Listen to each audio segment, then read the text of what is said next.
Welcome all. Since our last discussion, we have started the study of the economy of our own country, India.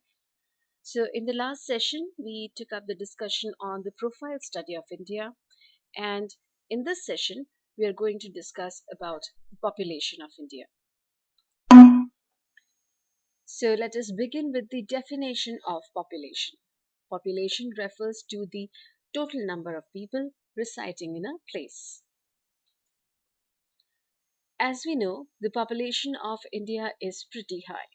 Let us look at the merits of high population first. Firstly, it provides the workforce required for production. Secondly, it provides the consumer for the finished product. Thirdly, it promotes innovation in the use of human resource. And fourthly, it promotes the division of labor.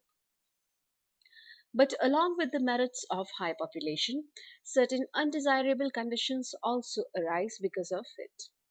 First of all, there may not be adequate jobs available for high population. Secondly, high population will increase the consumption and reduce the savings in the country. Thirdly, high population will put pressure on the means of subsistence.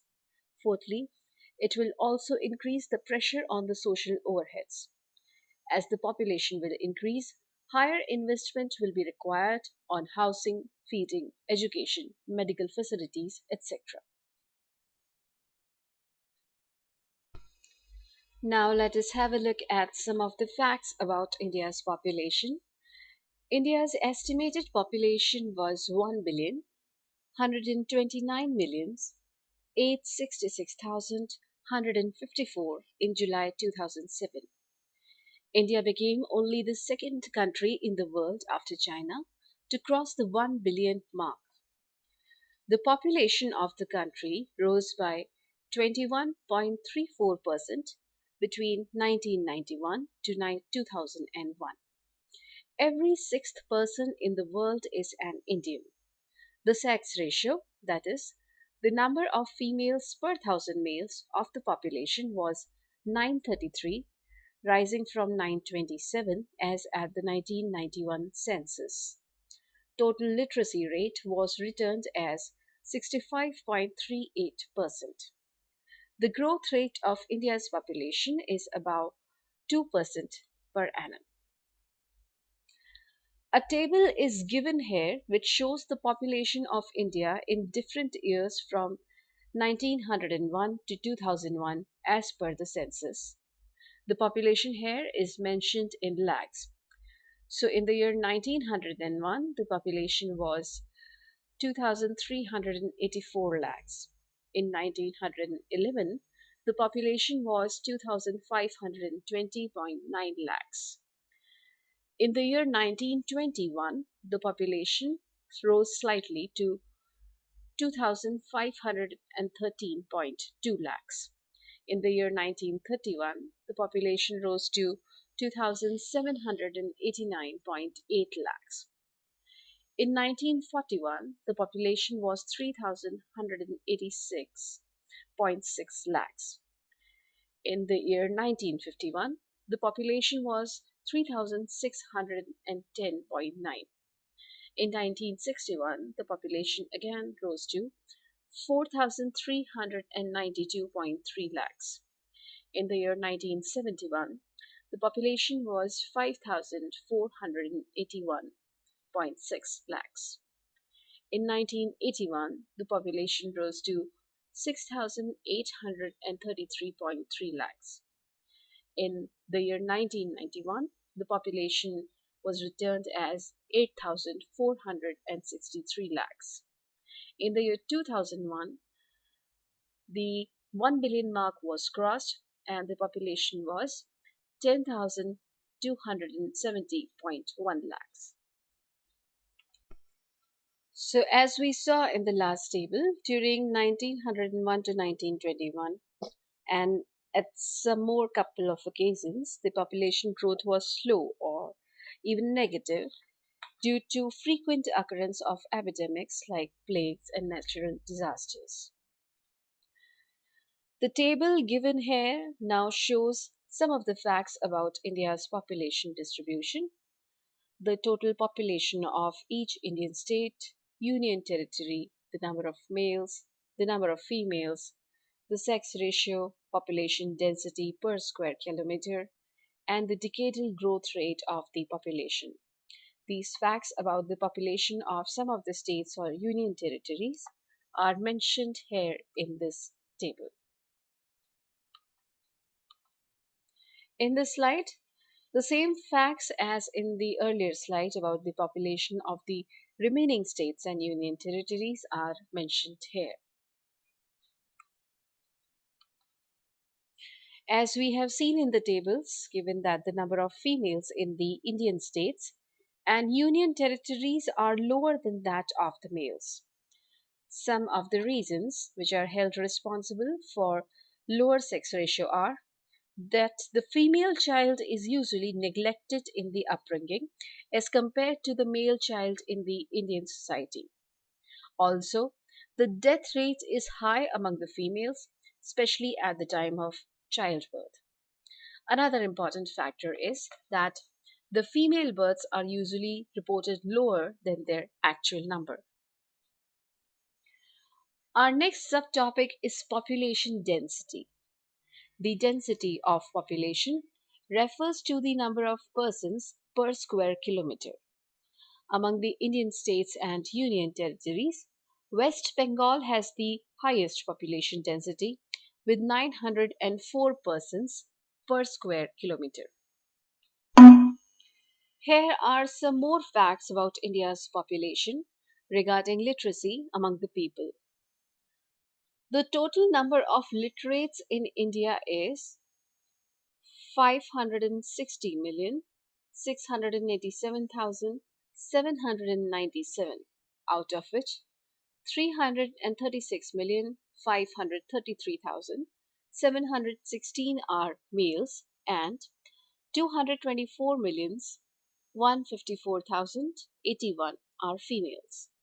In terms of percentage, 64.8% of India's population is literate, 75.3% males, and 53.7% females are literate. In rural areas, there are 361,870,817 literates, among which 22,355,164 are males and 138,319,176 are females. In terms of percentage, 85.7% of the rural population is literate, 70.7% rural males, and 46.1% females are literate. Now, if we look at the urban population of India, that is, that part of population that is dwelling in the cities, we will find that 198,816,980 of the urban people in India are literate, out of which 112,982,075 are males and 85,834,905 are females. In terms of percentage, 79.9% of the urban population of India is literate, 86.3% urban males, and 72.9% urban females are literate. If we look at the state-wise data of literacy in India, we will find that Kerala has the highest literacy rate in the country. 90.9% of its population is literate, with 94.2% males and 87.7% females being literate. Bihar is the state with the lowest literacy rate, with only 47% of its population being literate. 59.7% of the males and 33.1% of the females in Bihar are literate. The Union Territory with the highest literacy rate is Lakshadweep, with 86.7% of its population being literate. 92.5% of the males and 80.5% of the females in Lakshadweep are literate. The Union Territory with the lowest literacy rate is Dadra and Nagar Haveli, with only 57.6% of the population being literate. 71.2% of the male population and 40.2% of the female population in Dadra and Nagar Haveli are literate. In case of the districts in India, as well in Mizoram district has the highest literacy percentage with its 96.5% population being literate. 97.6% males and 96.26% females are literate. Whereas the district in India with lowest literacy rate is Dantewada in Tripura, with only 30.17% of its population being literate. 39.75% of the males and 39.75% of the females are literate in Dantewada. Now let us move to the next topic, that is the life expectancy in India.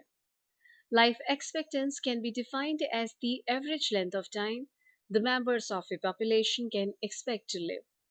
In the year 2001, the life expectancy of males was 62.3 years, whereas that of females was 65.3 years. Overall, the average life expectancy was 63.8 years. The average age of marriage for girls was 18 years. The average age of boys for marriage was also 18 years. Now let us have a look at the factors which have caused high growth of population in India.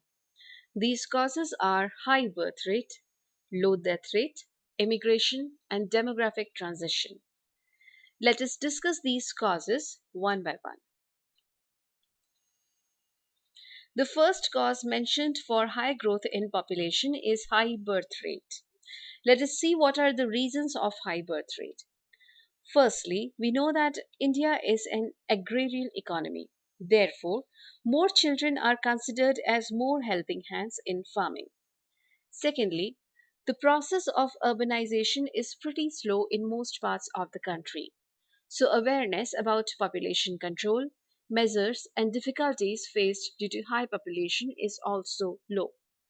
Thirdly, high poverty also causes higher birth rate due to the lack of modern methods of family planning, requirements of more family members to earn and support the families. Fourthly, early marriages lead to early childbearing and thus higher birth rate. Fifthly, lack of sex education and awareness about contraceptives, family planning methods, and benefits of smaller family also leads to higher birth rate. The second reason of high population is lower death rate. There are various reasons of lower death rate, such as spread of education, which encourages people to take care of their health. Secondly, better medical facilities are available now due to advancement in science and technology. Thirdly, the lifestyles of people have improved. People now try to lead a healthier life. Fourthly, natural disasters such as droughts, floods, etc., are handled better, leading to lower mortality in such situations. Immigration is also considered a direct cause of increase in the population of the country.